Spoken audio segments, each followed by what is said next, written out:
El soldado que presenció los últimos minutos de Jesús, ahora el centurión y aquellos que estaban con él, pusieron a Dios por encima de Jesús.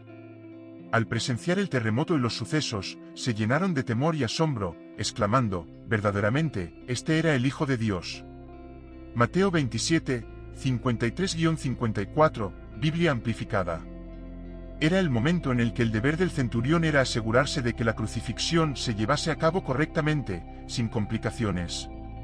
Usualmente estaba al mando de un centenar de soldados. Durante la crucifixión, su valentía e inteligencia lo ayudaron a ascender en las filas, convirtiéndose en un soldado de máxima jerarquía, alguien frío y eficiente.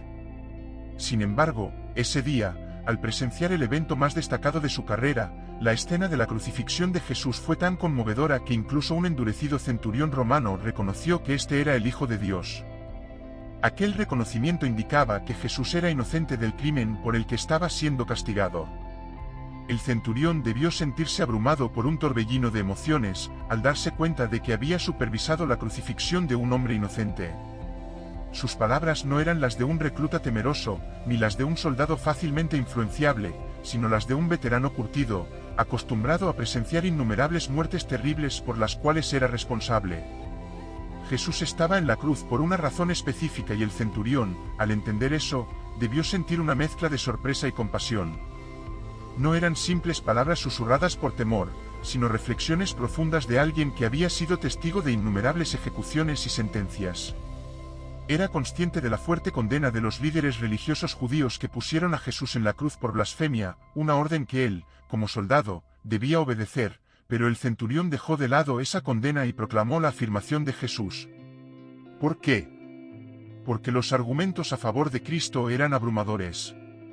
Debemos recordar que este hombre había supervisado muchas crucifixiones, pero algo extraordinariamente distinto ocurrió en esa ejecución en particular.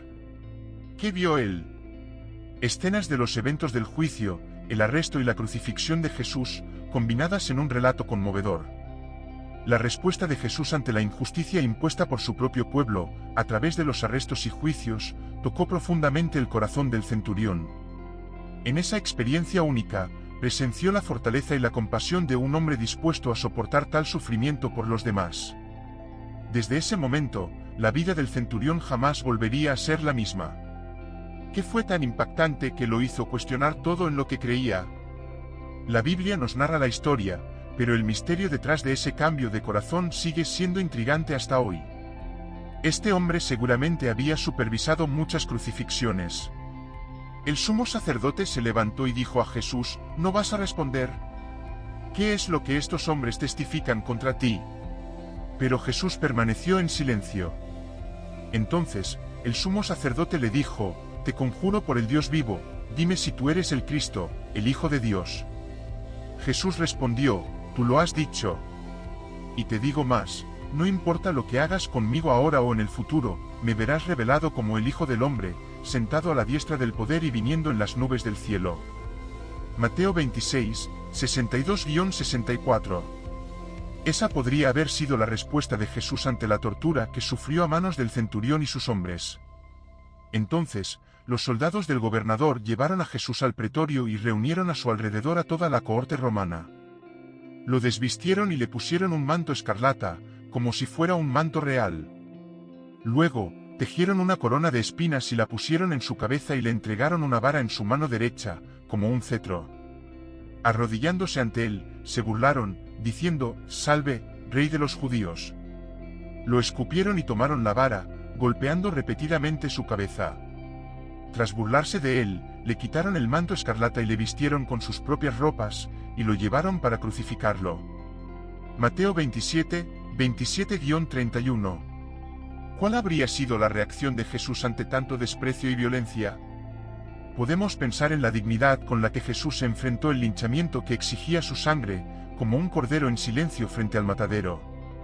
Las Escrituras no registran ninguna respuesta de Jesús a los gritos de la multitud, pero el sumo sacerdote instigó al pueblo para que Pilatos liberara a Barrabás en su lugar. Y nuevamente Pilatos preguntó, entonces, ¿qué haré con aquel al que llaman Rey de los judíos? Ellos gritaron, «Crucifícale». Pero Pilatos inquirió, ¿por qué? ¿Qué mal ha hecho?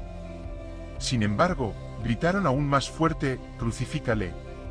Así que, deseando complacer a la multitud, Pilatos liberó a Barrabás para ellos. Y después de haber ordenado azotar a Jesús, lo entregó a los soldados para ser crucificado. Marcos 15, 11-15. Ante el rechazo del pueblo, Jesús estaba preocupado por el perdón, no por su propia liberación. 5 y 18, y Jesús decía: «Perdónalos, Padre, porque no saben lo que hacen». Lucas 11 y 34.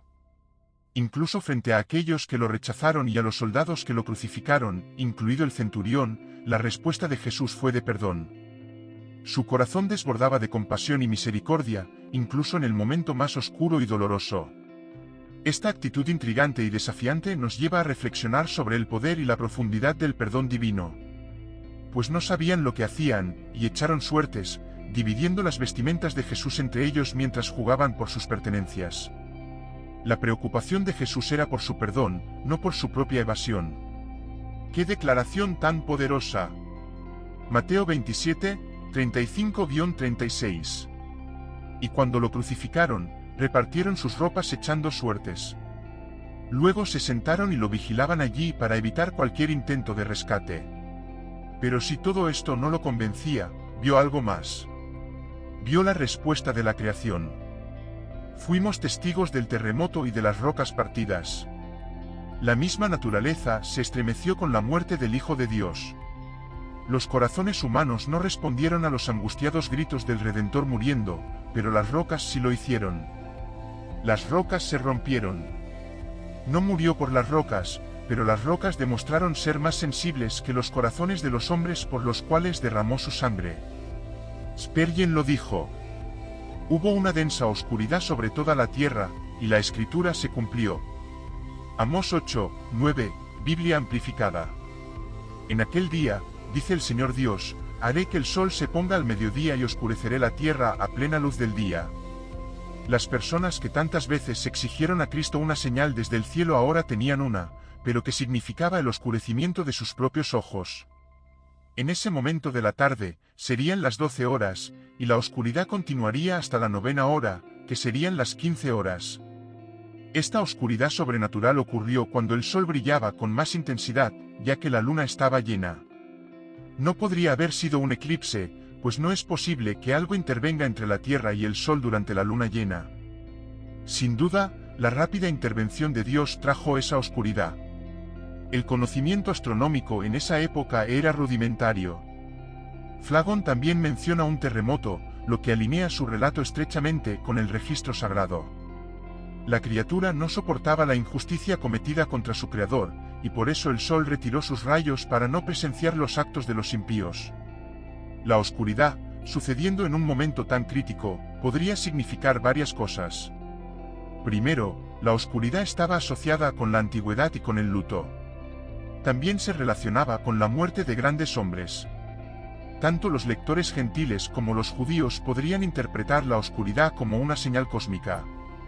Esta acompañó la muerte de un rey. Además, la oscuridad fue un indicativo de los juicios de Dios.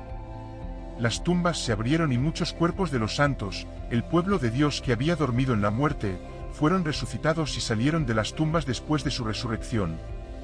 Entraron en la santa ciudad de Jerusalén y se aparecieron a muchas personas. Mateo 27, 52-53, Biblia amplificada. Estos primeros milagros realizados en relación con la muerte de Cristo fueron típicos de maravillas espirituales que continuarán hasta su regreso. Corazones endurecidos se rompen, tumbas de pecados se abren, aquellos que estaban muertos en transgresiones y pecados son resucitados y salen de las tumbas hacia la santa ciudad, la Nueva Jerusalén. Spurgeon lo dijo. Pero nota que solo después de la resurrección de Jesús, los ocupantes de esas tumbas fueron resucitados y fueron a Jerusalén, donde se aparecieron a muchos. La Biblia no especifica si estos santos resucitados murieron de nuevo o fueron al cielo con el Señor Jesús. Claramente, el centurión quedó impactado al presenciar tal evento dramático durante las últimas horas de Cristo, especialmente porque nunca había visto algo así antes. Esto causó un impacto casi inmedible en él. El centurión y sus tropas estaban realmente asustados, a pesar de haber aprendido a manejar el miedo. Ahora, experimentaban un terror absoluto. Jesús no solo dejó una marca en hombres duros y endurecidos como el centurión romano, sino también en mujeres, entre ellas mujeres como María Magdalena, quien previamente había estado poseída por demonios y había seguido a Jesús desde Galilea. También había muchas otras mujeres allí, observando desde lejos, que habían acompañado a Jesús desde Galilea y lo servían, entre ellas, María Magdalena, María, madre de Santiago y José, y la madre de los hijos de Zebedeo, Santiago y Juan. Mateo 27, 55-56. Ya sea un pagano, como el centurión, o un ladrón en la cruz que creyó y fue salvado mientras Jesús estaba colgado en ella, la simplicidad y la esencia son las mismas, todos los que son salvados lo son por la muerte de Jesús en la cruz. Esa obra comenzó de inmediato y ha continuado por 2 milenios. Es esa poderosa cruz y el amor demostrado allí lo que toca corazones, incluso el corazón endurecido y agotado de batallas de un soldado profesional, llevándolo de la muerte a la vida. Se dice que el suelo siempre está nivelado a los pies de la cruz. Así era en el primer siglo y sigue siendo así hoy. A los pies de la cruz, todos, ricos y pobres, encuentran un terreno común para arrodillarse y abrazar al Cristo que murió por ellos. Verdaderamente, este es el Hijo de Dios. Escuchamos y creemos. El viaje no debe terminar allí. Debemos tener pasión para conocerlo más profundamente. Filipenses 3 y 10. Para conocerlo a Él, y el poder de su resurrección, y la comunión de sus padecimientos, siendo hecho conforme a su muerte, que ese mismo deseo arda en nuestros corazones para que podamos conocer sinceramente al que nos amó y se entregó por nosotros. No podemos evitar preguntarnos cómo el contacto con Jesús afectó la vida de los soldados. ¿Se convirtieron en cristianos? El Pulpit Commentary relata la tradición de que el nombre del centurión era Langino y que se convirtió en un devoto seguidor de Jesús, predicó el Evangelio y murió como mártir. Sin embargo, esto es solo una tradición, no sabemos si realmente ocurrió. Pero sabemos que la verdad tiene el poder de aferrarse al corazón de alguien. La cruz de Jesús tiene el poder de cambiar al individuo. El centurión comenzó como un oficial romano supervisando una crucifixión, pero terminó el día reconociendo que Jesús era el Hijo de Dios. 1 Corintios 1 y 18. Porque la palabra de la cruz es locura para los que se están perdiendo, pero para nosotros que somos salvos, es el poder de Dios. Sin embargo, predicamos a Cristo crucificado, un tropiezo para los judíos y locura para los gentiles. Pero para aquellos que son llamados, tanto judíos como griegos, Cristo es el poder de Dios y la sabiduría de Dios. 1 Corintios 1, 23-24. Ahora es tu turno. ¡Qué pensamiento tan poderoso! Dios ya ha tomado la iniciativa en la salvación. Cristo murió por ti, ahora te toca a ti. Jesús entregó su vida para que pudiéramos recuperar la nuestra. Murió como nosotros para que podamos vivir como Él. No solo agradó a su Padre, sino que nos aceptó como un regalo, como un sustituto por la humanidad pecadora. Jesús sufrió la separación de la comunión con el Padre, por terrible que haya sido, pero eso cumplió el buen y amoroso plan de redención de Dios.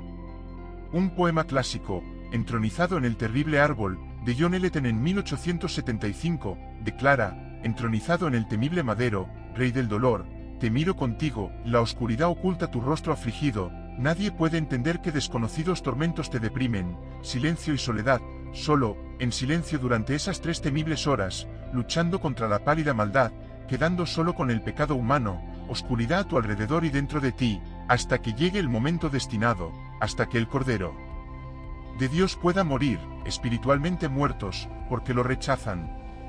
Pero para nosotros, que estamos siendo salvados por la gracia de Dios, es la manifestación del poder de Dios. Sin embargo, predicamos a Cristo crucificado, un mensaje que para los judíos es una piedra de tropiezo, que provoca su oposición, y para los gentiles es locura, algo completamente sin sentido. Pero para los que han sido llamados, tanto judíos como griegos, Cristo es el poder de Dios y la sabiduría de Dios. 1 Corintios 1, 23-24. La pelota está en tu tejado. ¡Qué pensamiento tan poderoso! Dios ya ha tomado la iniciativa en la salvación. Cristo murió por ti, ahora te toca a ti. Jesús entregó su vida para que pudiéramos recuperar la nuestra. Él murió como nosotros para que podamos vivir como Él. No solo complació a su Padre, sino que nos acogió como un regalo, como sustituto de la humanidad pecadora. Jesús sufrió la separación de la comunión con el Padre, tan terrible como fue, pero eso cumplió el buen y amoroso plan de redención de Dios.